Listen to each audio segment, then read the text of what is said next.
नमस्कार, मैं हूं श्वेता सिंह। आप देख रहे हैं आज तक। विधानसभा चुनावों के बाद किस तरीके से तस्वीर सामने खुलती जा रही है वो सब आपके सामने है। लगातार आज तक आपके सामने वो आंकड़े रख रहा है। चंद ऐसे हैं जो हैरान करते हैं, चंद ऐसे हैं जिनकी उम्मीद थी। हम अलग अलग जगहों पर हमारे साथ हमारे तमाम सहयोगी जुड़े रहेंगे, लेकिन पहले हम नरेंद्र मोदी की ये तस्वीरें आपको दिखा दें। दिल्ली वो पहुंच चुके हैं, यहां पर बैठक होनी है और उस बैठक में कितना श्रेय दिया जाता है नरेंद्र मोदी को इस जीत का, जो भारतीय जनता पार्टी के पक्ष में जाती हुई नजर आ रही है, ये देखना होगा। क्योंकि जो विश्लेषक हैं वो अपनी तरफ से अलग अलग बातें कह रहे हैं। कुछ का कहना है कि मोदी की लहर दिखी है, कुछ का कहना है कि नहीं, नरेंद्र मोदी का कोई असर ही नहीं हुआ। जहां जहां जोरदार जीत दर्ज हुई है वहां पर ऐसा होना ही था, चाहे राजस्थान हो या फिर मध्य प्रदेश। इसीलिए अगर मध्य प्रदेश में शिवराज के काम पर मुहर के तौर पर उनकी जीत को देखा जा रहा है, तो वसुंधरा को वापस आना ही था राजस्थान में, क्योंकि कांग्रेस का काम उस तरीके से नजर नहीं आया था। लेकिन बीजेपी के भीतर क्या राय है, बीजेपी के भीतर क्या सोच है, यह जानना जरूर अहम होगा। नरेंद्र मोदी ने ट्वीट करके पहले जो बाई इलेक्शंस गुजरात में हुए हैं उसके लिए भी कामयाबी का श्रेय दिया है, वहां पर जो कार्यकर्ता हैं उन्हें। इसके अलावा जो बाकी राज्य हैं वहां पर जिस तरीके से विधानसभा चुनाव हुए हैं, शिवराज सिंह चौहान को, साथ ही वसुंधरा राजे को, सबको बधाई दी है, बहुत बहुत बधाई दी है जिस तरीके से जीत दर्ज की गई है। और साथ ही कार्यकर्ताओं का शुक्रिया अदा नरेंद्र मोदी ने किया है। यानी सक्रिय शुरू से रहे हैं। जाहिर है उनके ऊपर एक मुहर जरूर होनी थी और इस जीत को चाहे देखा जैसे कांग्रेस साफ है, इतना स्पष्ट है।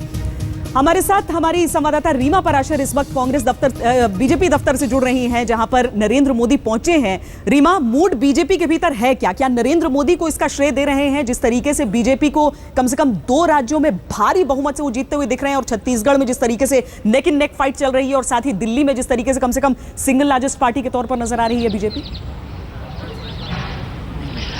देखिए श्वेता, एक फैशन सा बन गया है नरेंद्र मोदी को हर चीज का क्रेडिट देने का, और यही वजह है कि इस वक्त भी जो संसदीय बोर्ड की बैठक चल रही है उसमें नरेंद्र मोदी को ही श्रेय देने की कोशिश होगी। इन दोनों राज्यों में, मध्य प्रदेश और राजस्थान में, जिस तरह से कि भारी बहुमत बीजेपी को मिला है। लेकिन सबसे अहम बात है कि दिल्ली में जो कुछ हुआ, जो कि ये ट्रेंड बता रहा है कि जहां जहां पर कांग्रेस और बीजेपी की आमने सामने लड़ाई थी, वहां पर जरूर जनता ने बीजेपी को चुना है। लेकिन जहां पर भी बीजेपी और कांग्रेस के सामने एक और विकल्प यानी आम आदमी पार्टी का विकल्प जनता को दिखाई दिया, तो जनता ने आम आदमी पार्टी को ही चुना है। इन दोनों ही पार्टियों के लिए एक संकेत दिया है। तो इस पूरे दिल्ली के समीकरण को लेकर क्या नरेंद्र मोदी के सामने बातचीत की जाएगी और इसका हम कहेंगे कि खामियाजा किसके सर पर रखकर फोड़ा जाएगा, ये इस बैठक में तय होगा। और इसके अलावा 4:30 बजे यानी इस बैठक के ठीक बाद राजनाथ सिंह, जो कि बीजेपी के अध्यक्ष है, वो प्रेस कॉन्फ्रेंस करने वाले हैं। जाहिर तौर पर माथापच्ची अब इस बात को लेकर चलेगी कि दिल्ली में आखिर सरकार नहीं बन रही है अभी तक के मुताबिक बीजेपी की, तो दिल्ली में अब आगे की रणनीति पार्टी क्या अपनाएगी?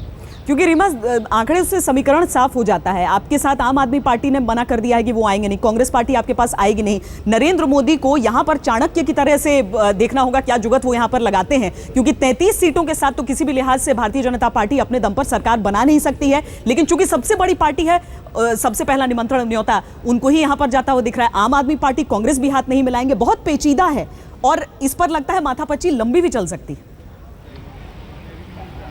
बिल्कुल, देखिए ये सबसे अहम बात है, क्योंकि जिस तरह से हमने दिल्ली में देखा कि अंतिम दौर में हर्षवर्धन के नाम की घोषणा हुई, इस बात को लेकर बीजेपी में गुटबाजी लगातार सतह पर दिखाई दे रही थी। विजय गोयल लगातार कह रहे थे कि उन्हें सीएम पद का दावेदार घोषित किया जाए, उम्मीदवार घोषित किया जाए। लेकिन जो नाम अंतिम रूप में सामने आया वो हर्षवर्धन का था। लेकिन उसके बावजूद पार्टी के शीर्ष नेतृत्व खुद ये मान रहा था कि दिल्ली में गुटबाजी, जिसकी वजह से 3 बार से लगातार शीला दीक्षित जीतती आई है और कांग्रेस को विजय मिली है, क्या उसका खामियाजा इस बार भी दिखाई देगा? और वो चीज बीजेपी के लिए आने वाले 2014 के जो चुनाव होंगे, जबकि देश भर में सिर्फ कांग्रेस वर्सेस बीजेपी की लड़ाई नहीं होगी, बल्कि कई सारे और विकल्प जनता के पास होंगे, तो उस वक्त जनता आखिर किन विकल्पों को चुनेगी, ये संकेत दिल्ली के इन नतीजों ने खास तौर पर बीजेपी को दिया है। और यही वजह है कि राजस्थान, मध्य प्रदेश की जीत से ज्यादा जो बीजेपी के लिए सिरदर्द है, वो इस वक्त दिल्ली में जो कुछ नतीजे सामने आए हैं उस पर माथापच्ची करने को रहेगा।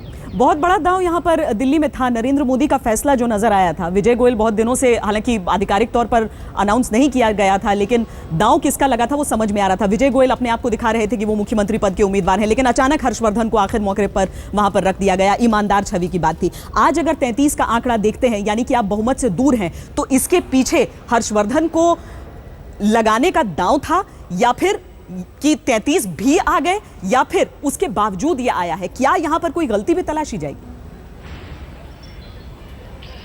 बिल्कुल देखिए, लेकिन श्वेता, ये जो बैठक है इसमें तो फिलहाल लगता नहीं है कि इस पूरे समीकरण पर चर्चा बहुत ज्यादा लंबी होने वाली है, क्योंकि इस वक्त तो बीजेपी में जो माहौल है वो जश्न का ही दिखाई दे रहा है। सुबह से ही जब से नतीजे आने शुरू हुए थे मध्य प्रदेश, राजस्थान को लेकर के ही बीजेपी ने जश्न मनाना शुरू कर दिया था। नेताओं ने पीठ थपथपानी शुरू कर दी थी एक दूसरे की। नरेंद्र मोदी के ट्वीट्स हमने जिस तरह से देखे थे, नरेंद्र मोदी ने भी कहीं ना कहीं जीत का श्रेय लेने की कोशिश की थी। तो इस वक्त पार्टी ये नहीं दिखा रही है कि वो कहीं से भी निराश है, लेकिन जाहिर तौर पर आने वाले दिनों में इस बात पर चर्चा काफी ज्यादा होने वाली है। इस बात पर माथापच्ची काफी ज्यादा होने वाली है कि आखिर दिल्ली और छत्तीसगढ़ के नतीजे बीजेपी के लिए क्या सबक लेकर आए हैं।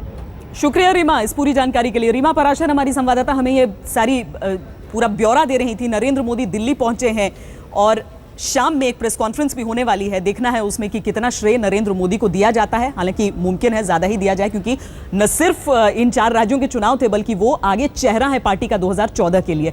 तो हमने जो खास तैयारियां की हैं वो हम आपको बता दें। दिल्ली का हाल मैंने आपको बताया है। यहां पर 33, 8 और 27 का जो आंकड़ा चल रहा है, जिससे यह दिख रहा है कि कोई स्पष्ट एक पार्टी आगे होती हुई नजर नहीं आ रही है। यहां पर तो उलझी हुई राजनीति है।